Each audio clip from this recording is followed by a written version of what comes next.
Hi అండి, hello అండి. మా బిల్డింగ్ అయితే పోస్తున్నాము ఈరోజు అయితే. చూడండి, మా బిల్డింగ్ అయితే పడుతుంది,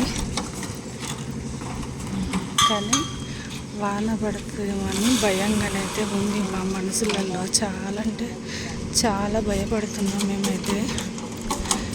దేవుని దయ, ఇక నాకైతే మోసొస్తుంది.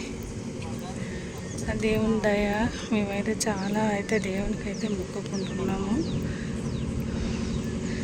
సగానికి కొంచెం ఎక్కువ అయితే బిల్డింగ్ అయితే పడ్డది. ఇప్పుడైతే అన్నానికైతే దిగుతామంటాను. చూడండి, ఇక్కడ నుండి అయితే ఇక్కడ వరకు అయితే అంతా పోసింది. చూడండి, ఒక్క 2 పాలు అయింది, ఒక పాలు ఉన్నది. వాన వచ్చేటట్టున్నదని చాలా అంటే చాలా భయపడుతున్నాం మేము. టెన్షన్ అంటే టెన్షన్ లేదు, ఎందుకంటే ఇది సెకండ్ ఫ్లోర్ మీద పోస్తున్నాం బిల్డింగు.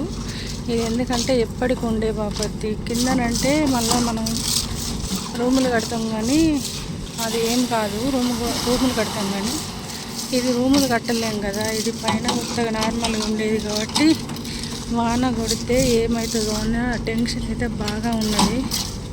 అందరు చూడండి మా వీడియో, అందరు ఆశీర్వాదాలు మాకు కావాలి, వాన కొట్టద్దని. అయితే మీరు కూడా కొంచెం మమ్మల్ని అందరినీ దీవించండి. మీరు కూడా దేవునికి మొక్కుకోండి. నా యూట్యూబ్ ఛానల్ అయితే అందరు చూసి అయితే మీరు కూడా దేవునికి అయితే వాన పడద్దని అయితే మొక్కుకోండి. చినుకులు అయితే కొద్దిగా రాలుతున్నాయి.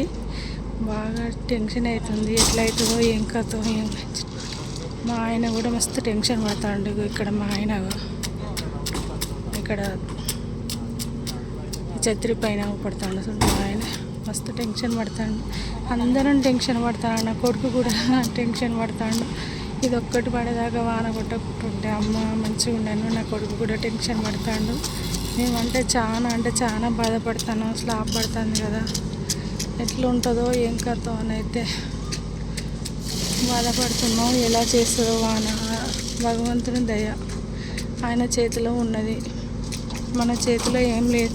మనం ఏం చేసినా ఏం చేయలేము, ఆ భగవంతుడు అనుకోవాలి. మనం ఏం చేసినా కాదు, కానీ ఆ దేవుడు మా మీద కొంచెం ఏమన్నా చూస్తాడో దయ చూడాలని మేమైతే కోరుకుంటున్నాము.